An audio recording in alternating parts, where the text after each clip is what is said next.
들어갑니다. 세상의 짐을 벗고서 주 보좌 앞에 엎드리길 내 주를 향한 사랑과 그 신뢰가 사그러져 갈 때 하늘로부터 이곳에 장막이 덮이네.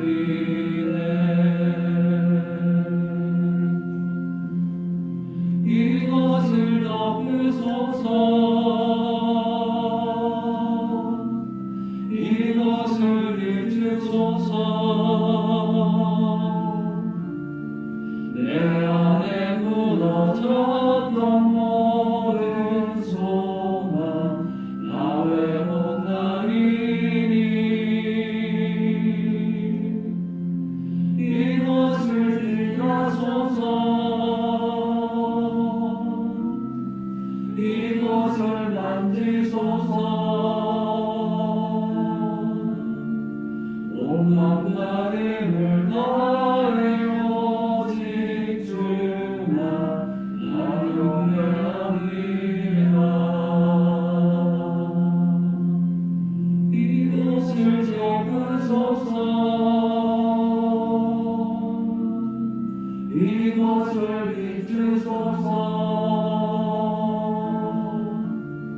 내 안에 무너졌던 모든 소망 나 회복하리니. 이곳을 지나소서. 이곳을 만지소서. 온 마음과 힘을 다해 오직 주만 나 경배합니다.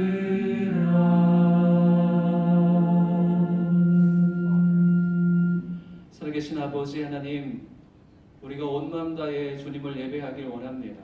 이 시간 예배 가운데 주의 성령께서 이 자리 가운데 좌정하여 주시옵소서. 오늘 우리가 드린 예배가 하나님께서 참으로 기뻐하시는 신령과 진정의 예배가 되게 하여 주시옵소서. 감사드리며 예수님의 이름으로 기도드렸습니다. 우리 함께 찬양하겠습니다. 은혜가 풍성한 하나님 같이 찬양하겠습니다.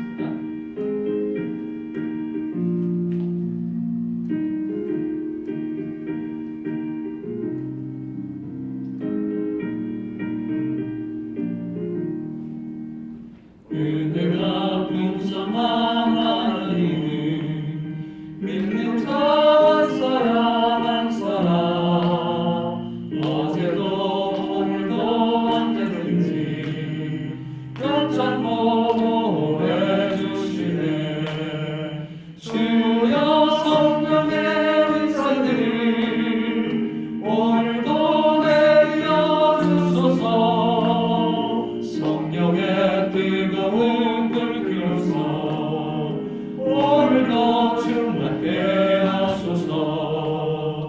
종교가 죄악에 물린 나는 성령의 불길로 때우사 정결케 하소서. 때우소서.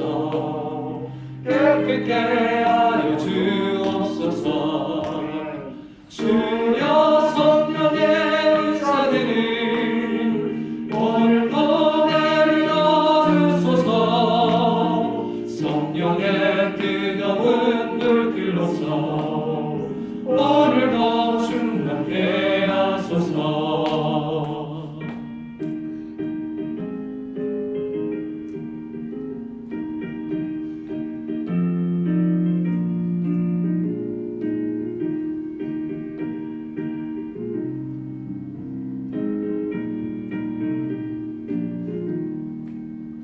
인생의 제물로 돌아가신 어린 양 우리 주 예수여 그 속에 은혜를 내리시사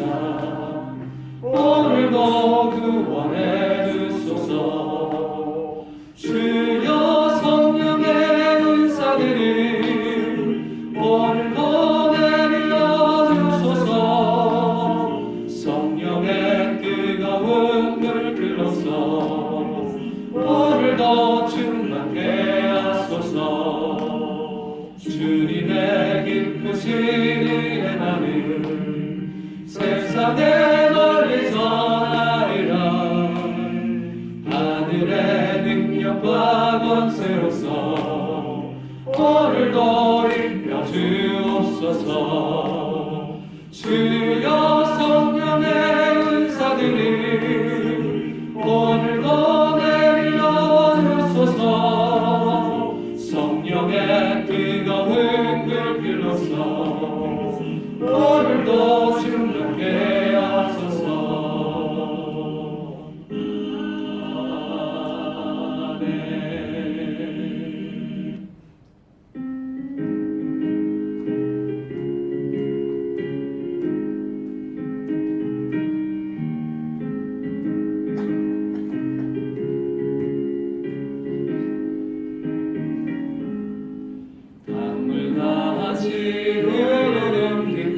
성령 합리함이라.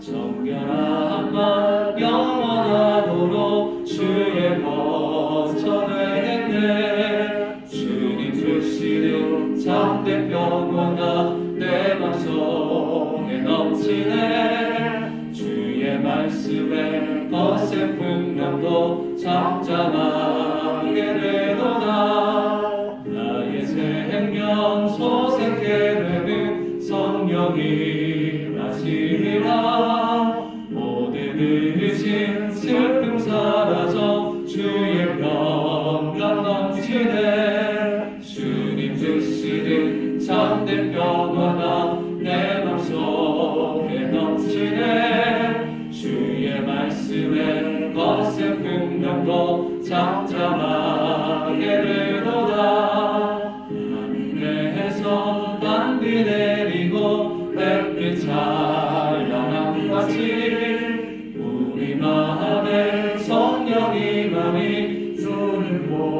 보내시니라. 주님 주시는 참된 평화가 내 맘속에 넘치네. 주의 말씀에 거센 풍랑도 잠잠하게 되도다.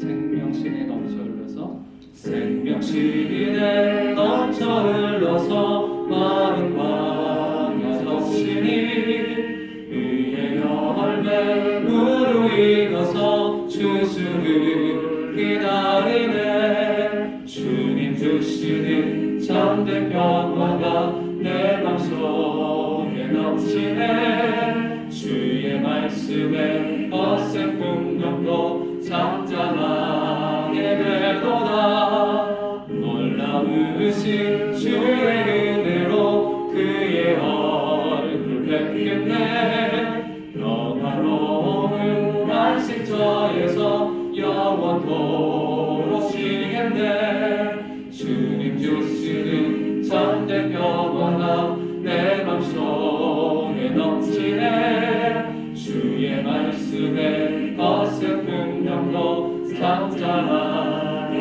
되도다. 아멘.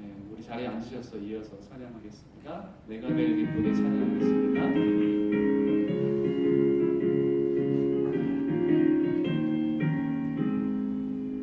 내가 매일 기쁘게 주의 길 행함은 주의 팔이 나를 안도함이요. 내가 주의 큰 복을 받는 참된 비결은 주의 영이 함께함이라. 성령이 계시네. 할렐루야 함께하시네. 좁은 길을 걸으며 만나 기뻐하는 것 주의 영이 함께함이라. 전에 죄에 빠져서 평안함이 없을 때 예수 십자가의 공로 힘입어 그 발 아래 엎드려 참된 평화 얻음은 주의 영이 함께함이라. 성령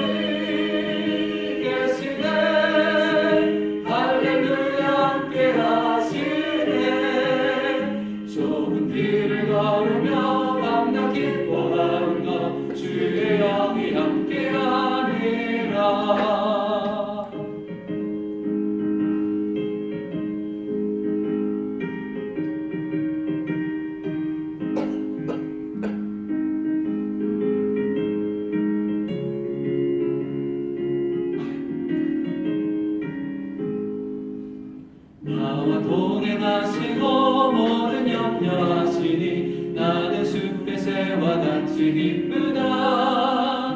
내가 기쁜 마음으로 주의 뜻을 행하는 주의 영이 함께함이라.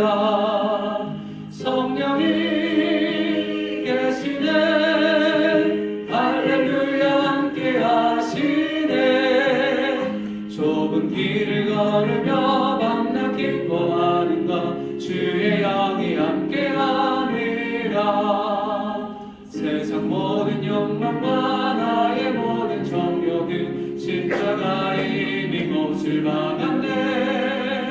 어두운 밤이 지나고 무거운 짐 벗으니 주의 영이 함께함이라.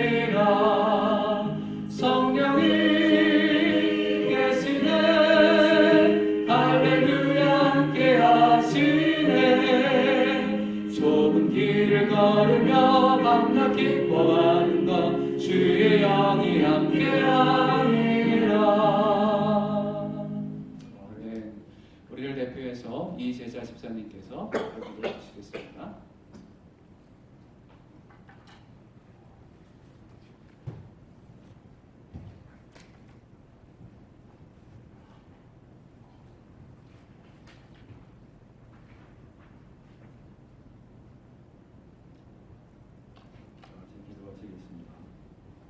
사랑이 많으신 하나님, 주님의 은혜와 사랑을 감사하며 이곳에서 예배하게 하여 주심에 경배와 찬송을 드립니다.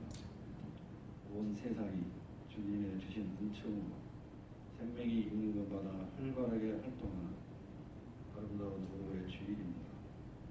하나님의 온 특별히 가정의 달입니다. 바라는 것은 저희 각 가정마다 더욱 든든히 살아가는 믿음의 가정이 되길 응원합니다. 날마다 행복한 가정을 가꾸기 힘쓸 수 있도록 지켜주시고 함께하여 주시옵소서. 주님만 모시고 사는 믿음의 가정을 우선으로 물려줄 수 있는 믿음의 든든한 부모들이 되게 하시고 말씀대로 자란 자녀들이 세상을 밝게 비치는 진리의 등불이 되게 하여 주시옵소서. 대한민국을 사랑하시는 하나님, 이제 새로운 정부가 시작되었습니다. 하나님께서 이정자들을 만나 주시옵소서. 하나님을 경외하는 자들이 되어 나라를 위해 날마다 기도하는 자들이 되게 하여 주시옵소서.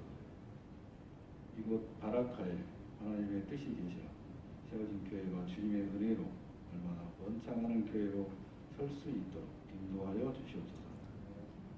오직 주님께 영광을 돌리기에 모인 저희 모든 성도들이 주님께 예배드리오니 넘치는 은혜와 축복으로 우리의 심령을 충만하게 하시옵소서. 예배하는 이 시간 살아계시는 하나님의 말씀을 증거하시는 목사님의 영과 육을 강건하게 하시고 하나님의 귀한 말씀을 듣는 저희들 말씀 앞에서 날마다 주님을 다 함께 하시고 가족 간의 사랑으로 하나 되게 하시옵소서. 이 모든 말씀 우리 주 예수 그리스도 이름으로 기도드립니다. 아멘.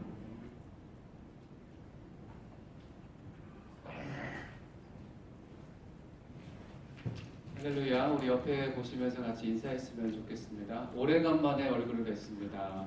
네, 오래간만에 얼굴을 뵙고 예배하게 돼서 참 감사합니다. 저희가 사정이 참 많은 것 같아요. 작년, 재작년 계속 온라인으로 하다가 또 이제 대면으로 했는데 또 이제 이드 기간 때 장소 빌릴 수 없어서 또 온라인을 했고 또 우리 국왕께서 서거하셔서 또 온라인을 드렸는데요. 다시 예배할 수 있게 참 감사하고 여러분의 삶 가운데 대면하는 기쁨이 계속 많이 있었으면 좋겠습니다. 코로나도 또 다른 것들도 빨리 사라지고 함께 예전처럼 같이 기쁘고 즐겁게 또 밥도 먹고 간식도 먹고 교제할 수 있는 그런 은혜가 있었으면 좋겠습니다. 우리 서로를 향해서 같이 축복하며 같이 찬양하는 시간인데요. 서로를 보시면서 같이 찬양하도록 하겠습니다. 성도의 모습 속에 보이면 같이 하겠습니다. 손을 쭉 뻗어서 축복하며 찬양하도록 하겠습니다.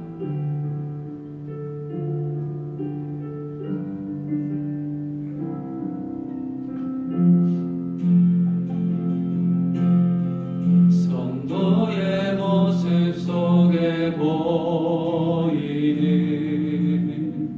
하나님 영상 아름다워라.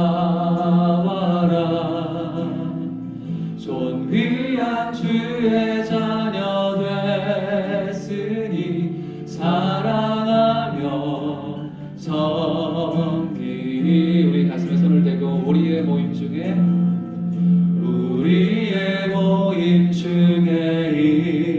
임하신 하나님 영광 아름다워라. 존귀한 왕이 여기겠지니 사랑하며 섬기니. 아멘. 사랑하고 축복합니다. 네, 교회 소식 간단히 전해드리겠습니다. 오늘 새 가족은 예배 이후에 처음 오신 분들을 저와 잠깐 만나 뵀으면 좋겠고요. 네, 오늘 제가 또 잠깐 아부다비 다녀오는데요. 두란노 해외선교회 본부장님과 그 스태프분들이 오셨어요. 중동협력교회와 또 회의차 아부다비 다녀오는데 기도해 주시면 감사하겠습니다. 네, 오늘 말씀 같이 보도록 하겠습니다. 오늘 우리에게 주신 하나님 말씀은 로마서 8장 1절부터 10절까지 말씀입니다. 로마서 8장 1절부터 10절까지 말씀. 성경 있으신 분은 찾으시고 우리말 버전입니다. 성경 로마서 8장 1절부터 10절까지 함께 읽도록 하겠습니다. 저와 여러분 교독합니다. 제가 먼저 읽겠습니다. 그러므로 이제 그리스도 예수 안에 있는 사람들은 종죄를 받지 않습니다. 이는 그리스도 예수 안에 있는 생명의 성령의 법이 죄와 죽음의 법에서 여러분을 해방했기 때문입니다. 율법이 육신으로 인해 연약해져서 할 수 없던 그 일을 하나님께서는 하셨습니다. 곧 하나님께서는 죄를 속량해 주시려고 자기 아들을 죄 있는 육신의 모습으로 보내셔서 육신 안에서 죄를 심판하셨습니다. 육신을 따라 살지 않고 성령을 따라 사는 우리에게 율법의 요구가 육신을 따라 사는 사람은 육신의 일을 생각하지만 성령을 따라 사는 사람은 성령의 일을 생각합니다. 육신의 생각은 죽음이지만 성령의 생각은 생명과 평안입니다. 육신의 생각은 하나님을 적대하는 것입니다. 그것은 하나님의 법에 복종하지 않을 뿐더러 복종할 수도 없습니다. 육신 안에 사는 사람들은 하나님을 기쁘시게 할 수 없습니다. 그러나 하나님의 영이 여러분 안에 거하시면 여러분은 육신에 있지 않고 성령 안에 있습니다. 누구든지 그리스도의 영이 없으면 그리스도의 사람이 아닙니다. 그러나 그리스도가 여러분 안에 계시다면 몸은 죄로 인해 죽으나 영은 의로 인해 살아 있습니다. 네, 드디어 저희가 8장 로마서 1장부터 시작해서 8장의 말씀을 듣습니다. 8장 말씀은 저희가 그래도 대면에서 같이 말씀을 나누고 싶어서 온라인 예배 동안에 다른 말씀을 제가 중간에 넣었고 오늘 또 8장 말씀을 하는데요. 8장의 시작은 성령의 역사입니다. 성령의 생각, 성령의 역사인데 오늘의 제목이 성령의 일을 생각합니다인데요. 오늘 말씀을 잠깐 듣기 전에 이 찬양 제가 주보에 끼워드렸는데요. 이 찬양이 옛날 찬양입니다. 그래서 옛날에 아마 교회를 다니신 분들은 이 찬양을 아시는 분도 있을 수 있고 모르시는 분들도 있어요. 아마 최덕신 씨가 이 찬양을 지은 걸로 맞네요. 알고 있는데 영으로만이라는 찬양입니다. 이 찬양을 우리가 살아낼 수 있다면 여러분은 하나님의 은혜, 이 성령의 은혜를 따라 살아갈 수 있을 것입니다. 그래서 이 찬양을 먼저 잠깐 불러보고 그런 다음에 말씀을 이어가도록 하겠습니다. 좀 옛날 분위기가 나쁠 겁니다. 그죠? 네가 사랑에게 좋게 하랴 네가 하나님께 좋게 하랴 네가 사랑의 기쁨을 구한다면 하나님의 종이 아니라.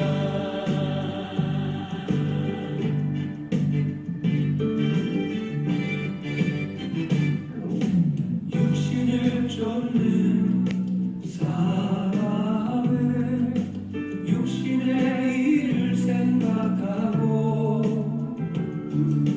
영을 쫓는 사람은 영의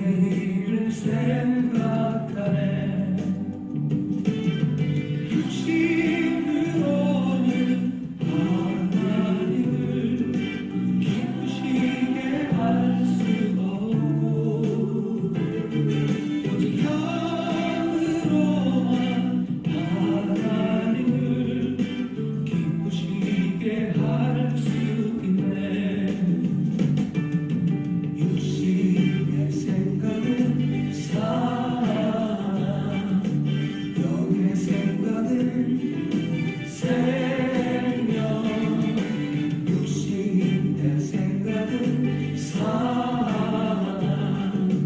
영의 생각은 평안. 내가 사람에게 좋게 하랴, 내가 하나님께 좋게 하랴. 내가 사람의 기쁨을 구한다면 하나님의 종이 아니라. 육신으로는 하나님을 기쁘시게 할 수 없고, 오직 영으로만 하나님을 기쁘시게 할 수 있네.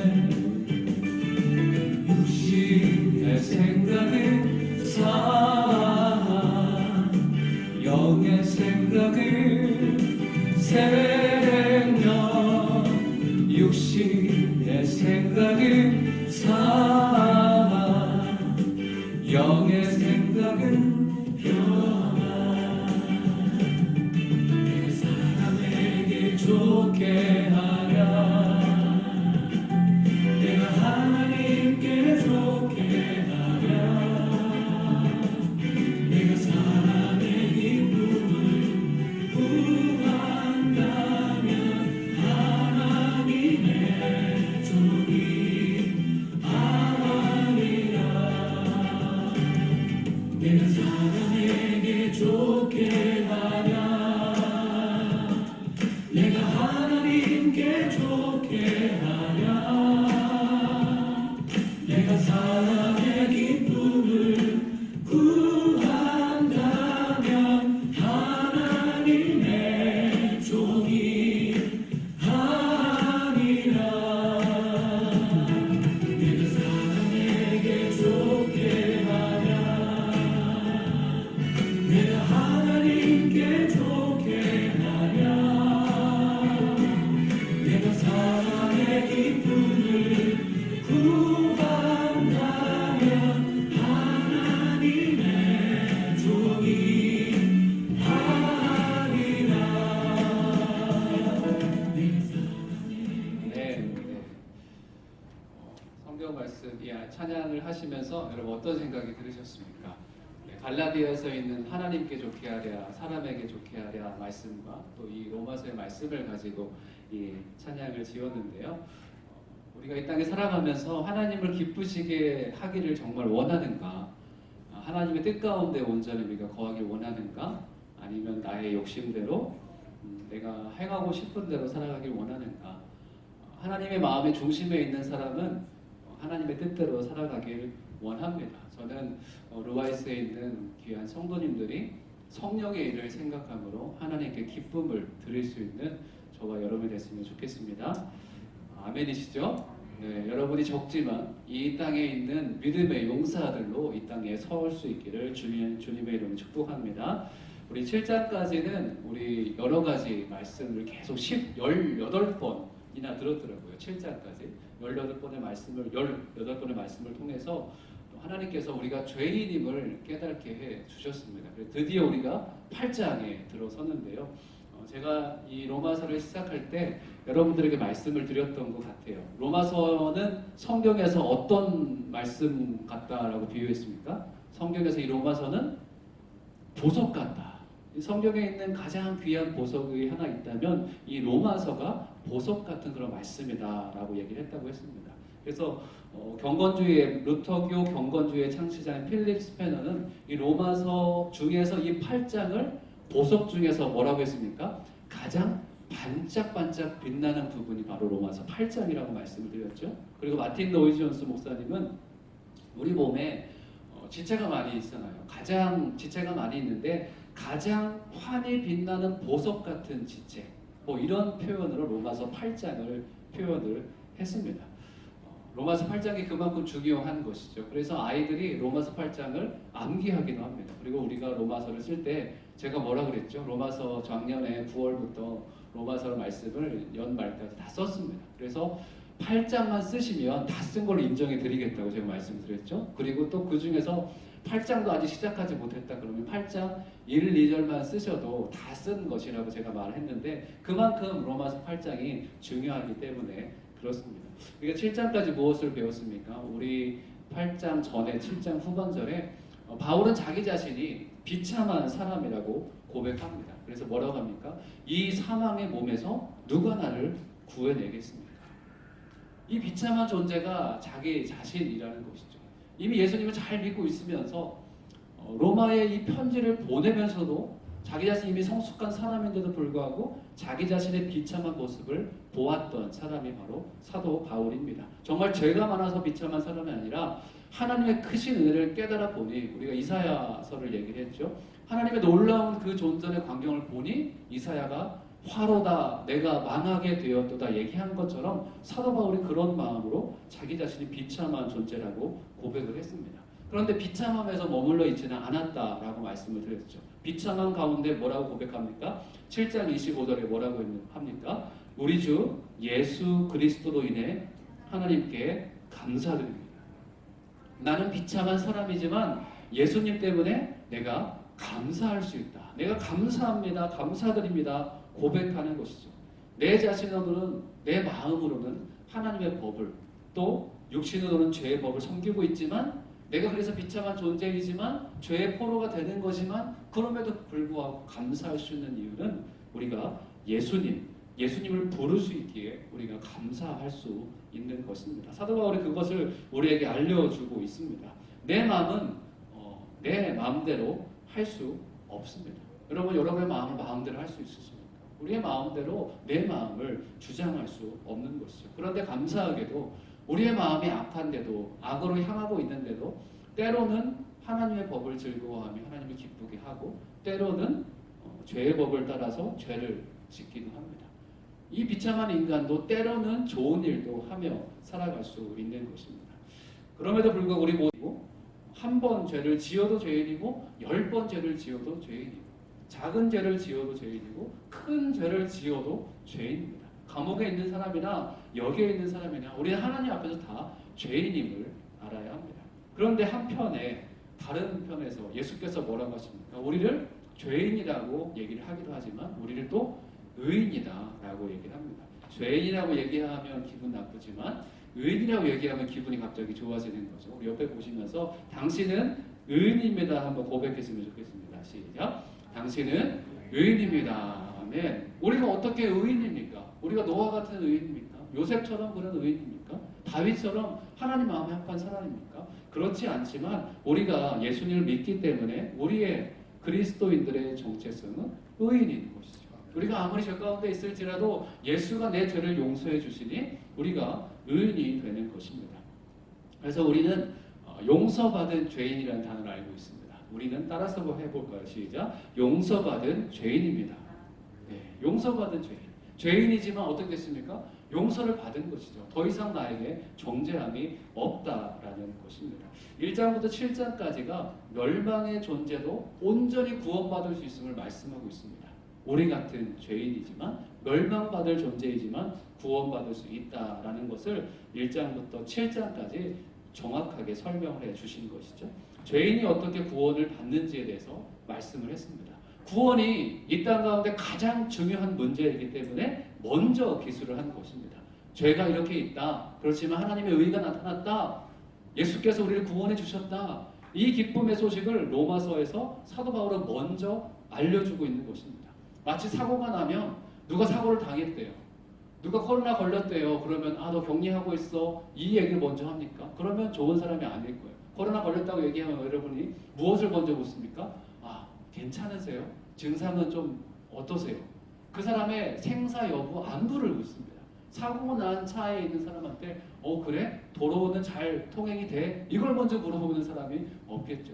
누가 사고가 났다고 하면 뭘 먼저 물어봅니까? 괜찮아? 크게 안 다쳤어?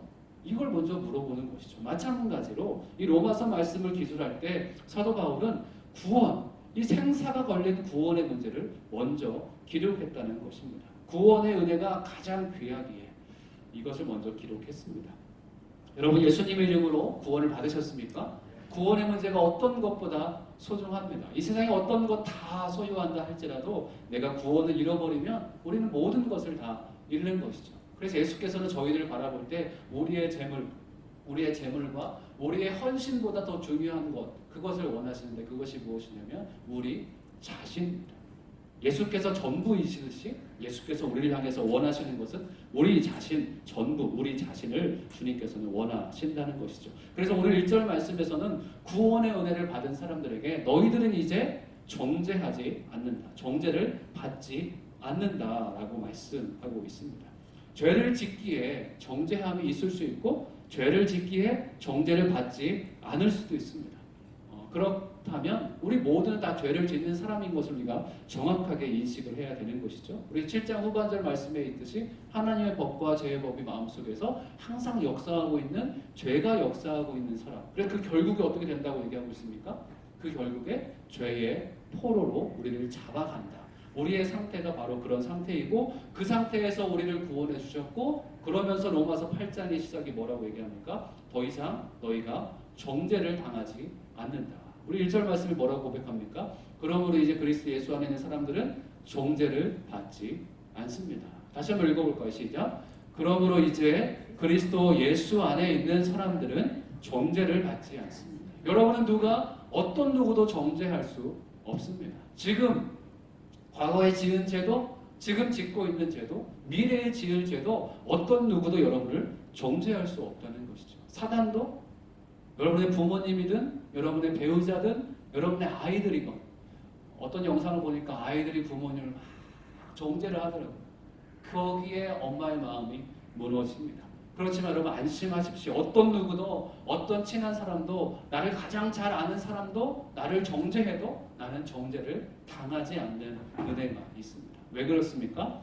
첫 번째, 예수 안에 있으면 정죄함이 없습니다. 누구 안에 있으면요? 예수 안에 있으면 어떤 누구도 정죄함을 당하지 않습니다. 그런데 중요한 것은 예수님은 정죄하지 않는데 우리는 끊임없이 내 자신, 내 마음이 항상 나를 정죄합니다. 여러분 혹시 이러지는 않으십니까? 어떻게 네가 이럴 수 있냐? 마음의 소리로. 그러고도 네가 옳다고 생각하니? 가슴에 손을 얹고 생각해봐.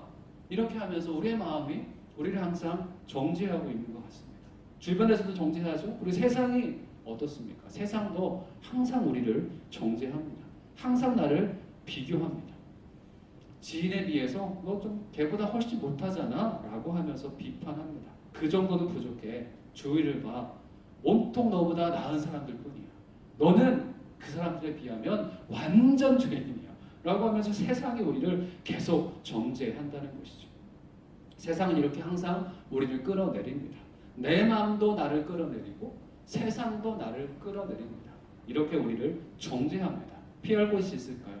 정죄하기 시작하면 피할 곳은 없습니다. 그래서 세상의 이 정죄의 목소리, 정죄의 소리 때문에 피할 곳이 없어서 극단적인 선택을 하는 사람들이 있습니다. 정죄의 소리를 견디지 못하는 것이죠. 그래서 가만히 있어도 그 소리가 계속 들려오는 것이죠. 자기도 모르게 그런 선택을 하게 됩니다. 피할 곳이 필요하다는 것이죠. 성경은 이 피할 곳을 다른 측면에서 믿음의 방패라고 얘기를 하고 있는데요. 에베소서 6장 16절에 이렇게 말씀합니다. 모든 일에 믿음의 방패를 가지고 이것으로 악한 자의 모든 불화살을 소멸시키며 악한 자, 내 안에서 쏟아나오는 악한 밖에서 쏟아나오는 이 악한 자의 모든 불화살을 소멸시킬 수 있는 것이 무엇이라고 얘기합니까? 믿음의 방패로 이 모든 것을 다 소멸시킬 수 있다라고 얘기하는 것이죠. 믿음의 방패가 있을 때 우리 사탄의 공격을 막을 수가 있는 것이죠. 그럼 막을 수 있습니까? 사탄은 항상 우리 여러분들을 공격합니다. 항상 공격해요. 그냥 쉬지 않고 우리를 공격하는 게 사탄입니다. 그래서 우리가 믿음의 방패가 필요한 것이죠. 그래서 예수님께서는 우리에게 피할 곳, 피난처를 말씀해 주십니다. 그냥 내버려 두지 않는 것이죠. 어떻게 자녀가 위험에 처해 있는데 그냥 내버려 두겠습니까? 어떻게든지 자기의 몸으로든지 방패로든지 부모님은 그 아이를 막겠죠. 다치지 않게 하겠죠. 그것이 부모의 마음입니다. 1절 말씀에서 그래서 예수께서는 피난처를 말씀해 주시는 것이죠. 그러므로 이제 어디가 피난처입니까? 그리스도 예수 안에 있는 사람. 사람의 정죄, 나의 정죄, 세상의 정죄로부터 내가 피할 바위가 되시고 피난처가 되시는 분은 그곳은 어디입니까? 예수 안이라는 것이죠. 예수님 안에 있을 때 그것이 우리의 피난처가 됩니다. 벌떼가 만화에서도 벌떼가 막 공격하는 장면이 많이 나오잖아요. 지영아, 보이죠? 예. 벌떼가 막 공격하는 장면이 우리 만화에서도 많이 봅니다. 그때 어떻게 합니까? 사람들이 막 도망가다가 물속으로 쿵당 빠져요. 벌이 맹 돌다가 도망가죠. 물속에 들어가면 벌떼를 피할 수 있는 것입니다. 훈련병이 수류탄을 던지는 그런 영상을 봤는데요. 끔찍했습니다. 그래서 훈련 하나 둘 셋 하고 던지는 수류탄을 잘 안전핀 제거해서 수류탄을 멀리 던져야 되는데 던지다가 못 던지고 어떻게 됐냐면 뒤로 퉁 떨어진 거예요. 어떻게 됩니까? 이제 펑 터지면 난리가 나는 것이죠. 근데 이 조교는 재빨리 그 옆에 있는 참호 속으로 그 술래병 끌어안고 밑으로 쏙 들어갑니다. 밖에서 터지지만 그 밑에까지는 들어오지 않는 것이죠. 그 폭탄이 그 밑에까지는 영향을 미치지 않는 것입니다. 참호 속으로 들어가면 그곳에서는 안전함을 누릴 수 있는 것이죠. 예수께서는 우리에게 계속 말씀하십니다. 너희가 그냥 있지 마라. 너희 혼자 있지 마라. 물 밖에 있는 물고기처럼 그냥 거기에 있지 말고 물 속인 내 안에 들어오라라고 예수께서는 끊임없이 말씀을 합니다. 이 중동에서 뜨거운 더위를 피할 방법이 어디에 있습니까? 밖에서는 피할 방법이 없습니다. 어디로 갑니까? 집안의 에어컨으로 가면 되죠. 근데 집안의 에어컨이 아니어도 그늘만 들어가도 어느 정도 이 뜨거운 더위를 피할 수 있는 것이죠. 매서운 추위도 어떻게 피합니까? 그냥 안에 들어가야 됩니다. 실내로 들어가야 피할 수 있습니다. 그리고 태아가 엄마의 자궁 안에서 온전한 보호를 받습니다. 그래서 임신 중에 위험하다 하지만 어쩌면 아이를 안에 잉태하고 있는 것이 가장 안전했던 시절일 수도 있습니다. 우리 아이가 언제 다칠지 어떻게 압니까?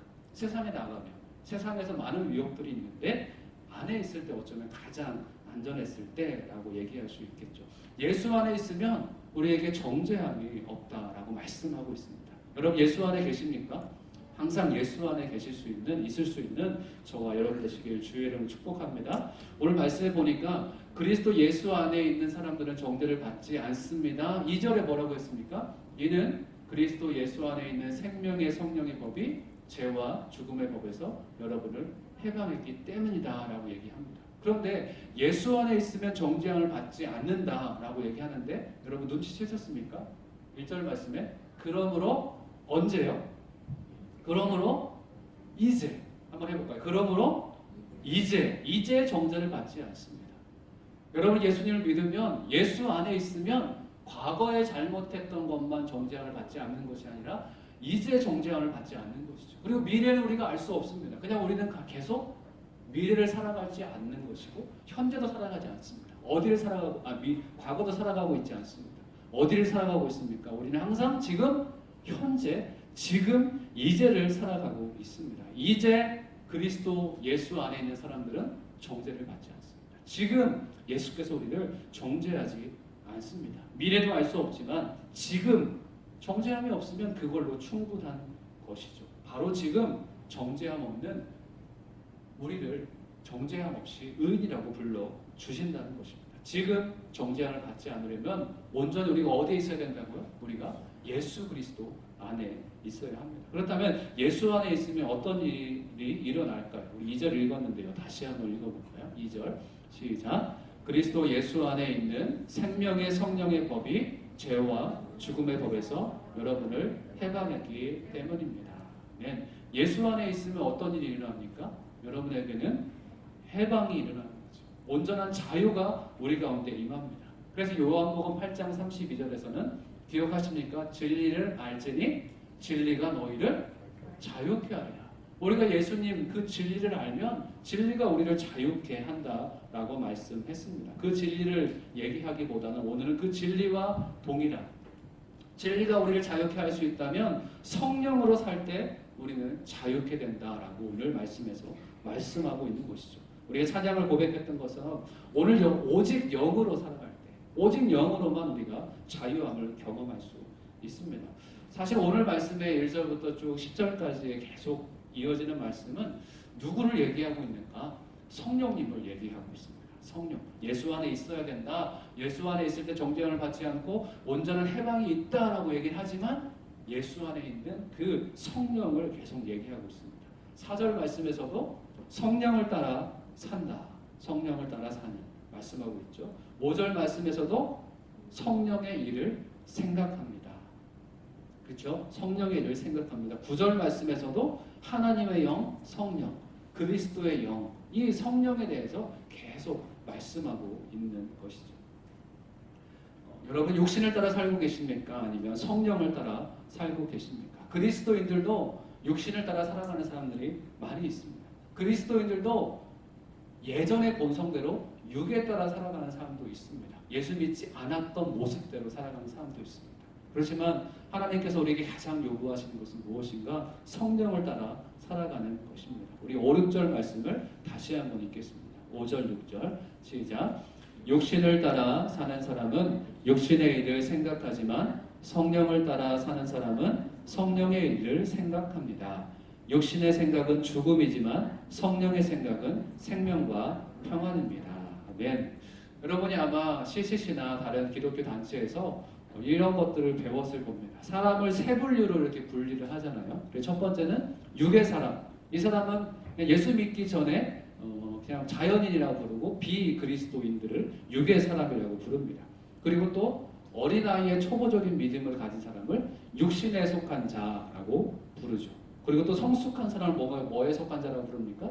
영의 사람, 영적인 사람, 영에 속한 사람이라고 부릅니다. 이런 마음 가운데 한번 얘기해 보십시오. 나는 이제 육의 사람은 아닙니다, 여러분. 이제 세상 사람은 아니죠.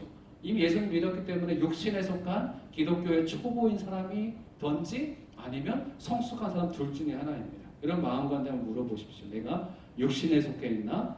영의 사람인가? 육신의 사람인가? 성령의 사람인가?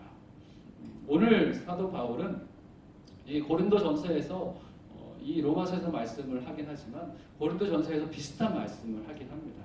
내가 어린아이였을 때는 어린아이같이 말하고 어린아이같이 이해하고 어린아이같이 생각했습니다. 이게 육신에 속한 사람입니다. 그러나 어른이 돼서는 어린아이의 일들을 버렸습니다. 처음에는 어린아이같이 생각하는 육신에 속한 사람이었지만 나중에는 어떻다고요? 어린아이의 일들을 버렸다라고 해서 성숙한 사람이 되었다라고 고백하는 것이죠. 어린아이의 일을 버렸다라는 그 표현이 어린아이의 일이 아니라 정확하게 표현하면 어린아이의 생각을 버렸다입니다.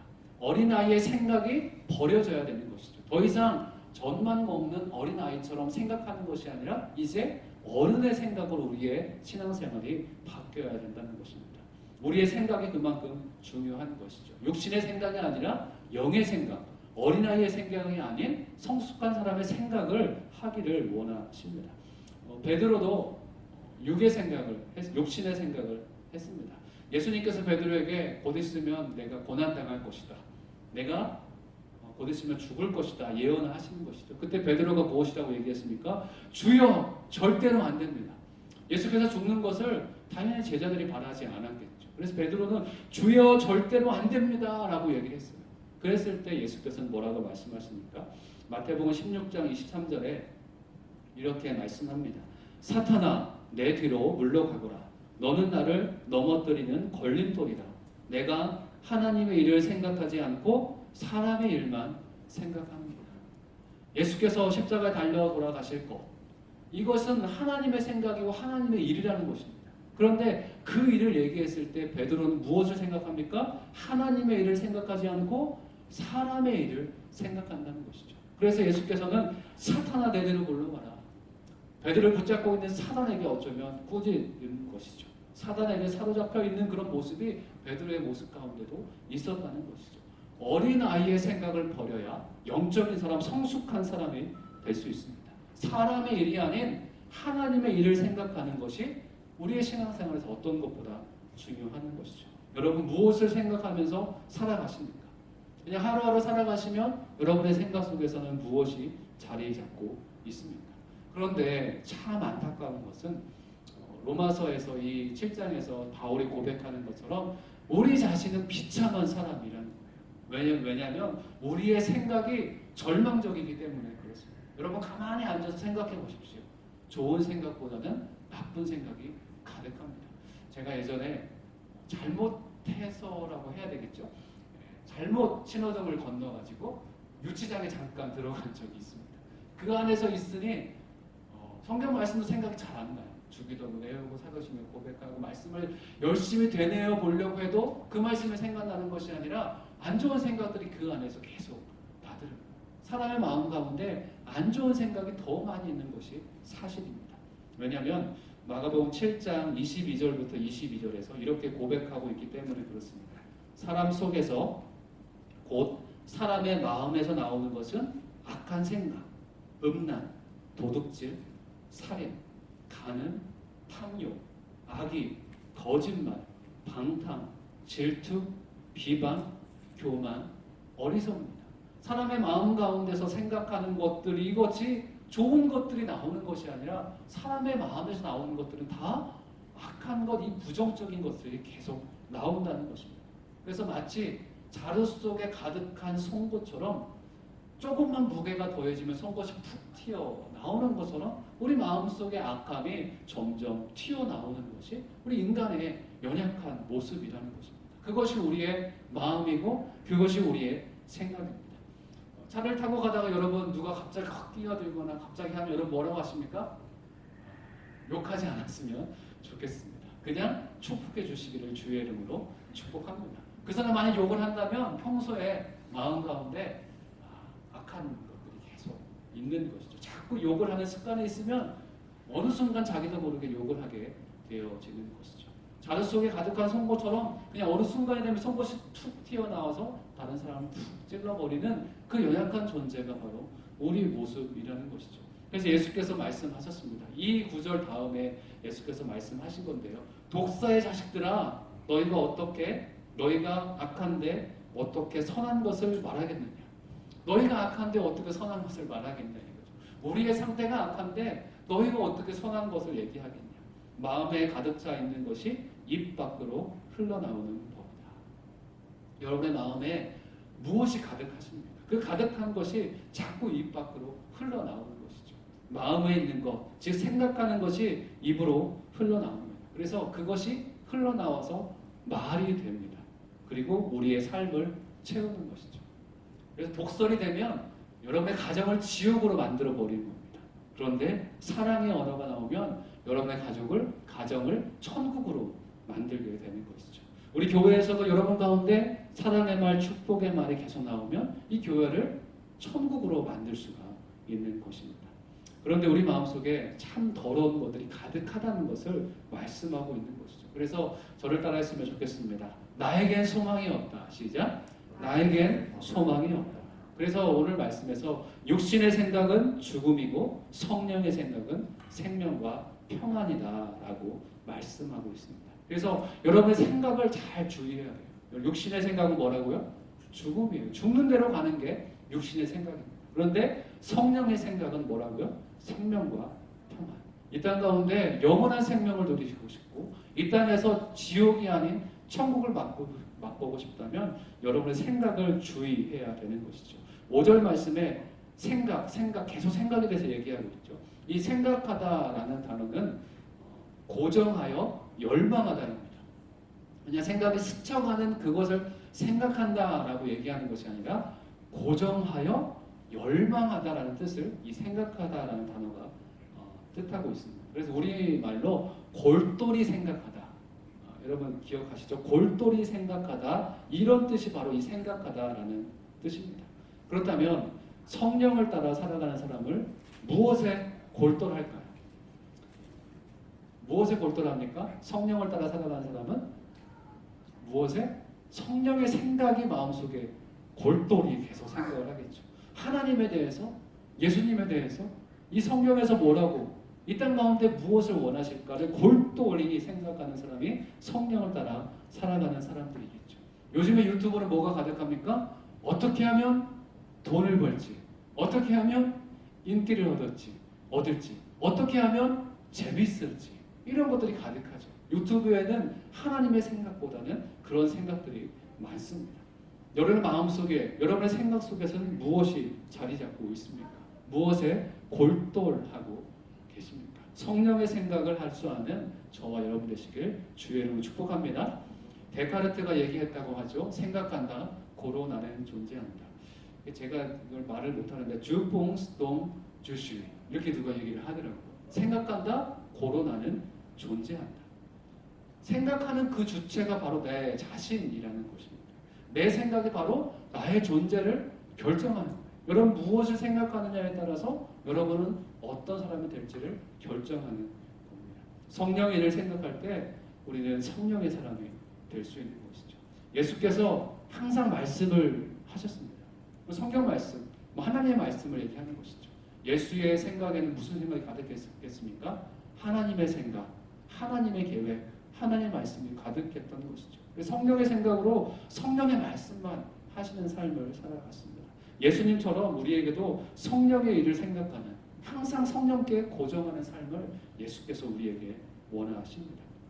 그렇다면 우리가 성령의 생각을 할 때 우리 삶의 생명과 평안이라고 했는데, 성령의 생각은 생명과 평안이라고 했는데, 성령의 생각을 하는 사람은 어떤 일이 그의 삶에 일어날까요?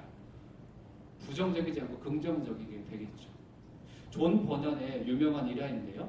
존 버년은 성령의 생각으로 사는 목회자였습니다. 우리 철로 역정을 지금 아이들 철로 역정 꼭 보라고 또 읽으라고 얘기를 했는데요. 여러분 안 보셨으면 꼭 보시길 바라고요. 성령의 생각으로 사는 목회자가 존 버년 목사님이셨는데요. 개신교도라는 이유 때문에 그냥 감옥에 투옥되었다고 합니다. 그런데 이 목사님이 투옥이 되었는데 불구하고 아주 성품이 좋은 사람인 거죠. 그래서 간수들에게 많은 은혜를 끼쳤습니다.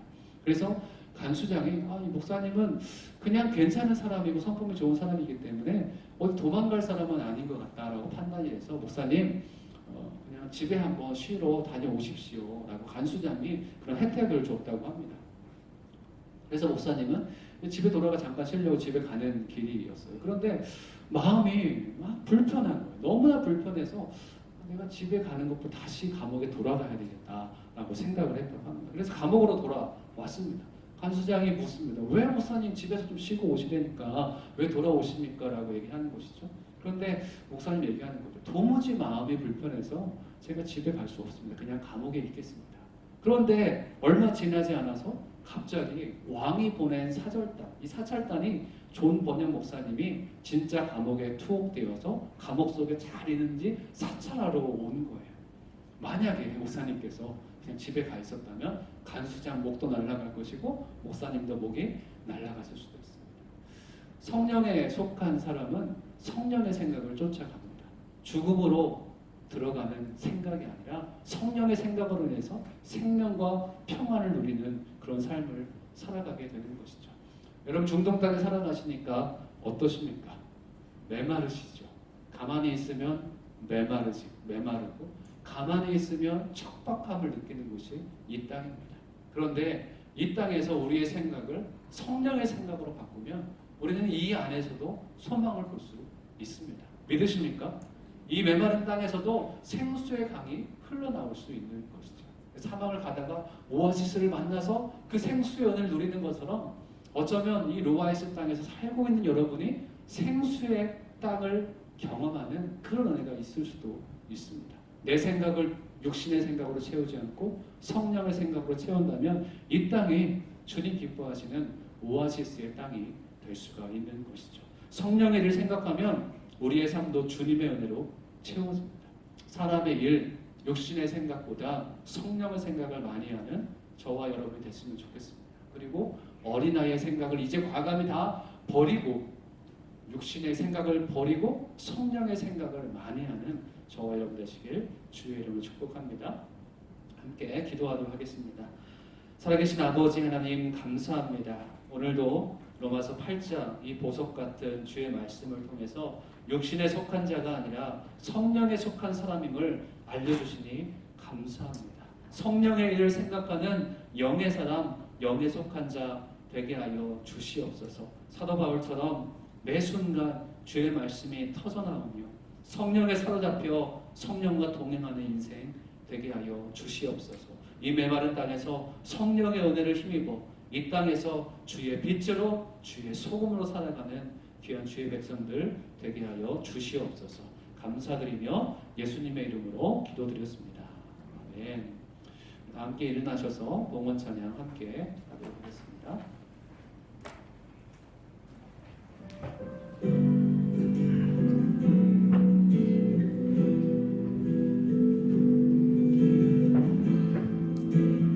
이 땅의 왕부하소서.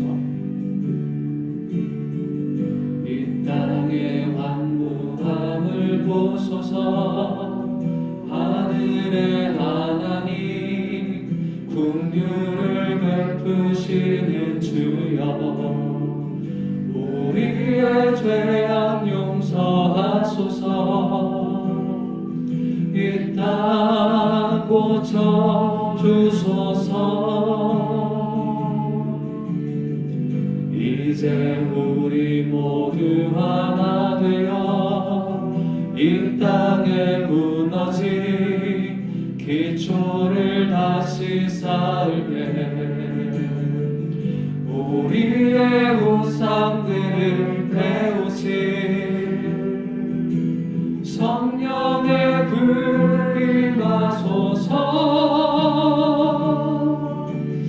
은혜 불길 타오르게 하소서. 진리의 말씀 이 땅 새롭게 하소서. 은혜의 강물 흐르게 하소서. 성령의 바람 이제 불어와. 오 주의 영광 가득한 새날 주소서. 오 주님 나라 이 땅에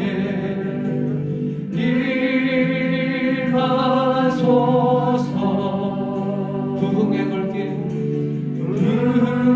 불길 타오르게 하소서.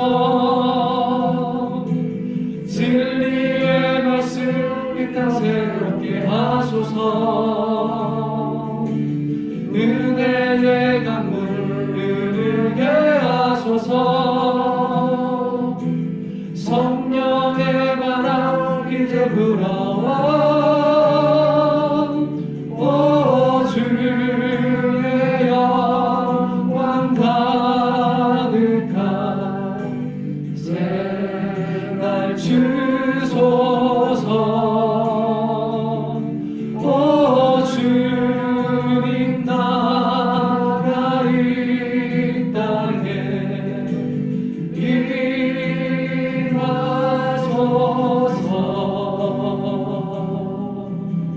임하소서.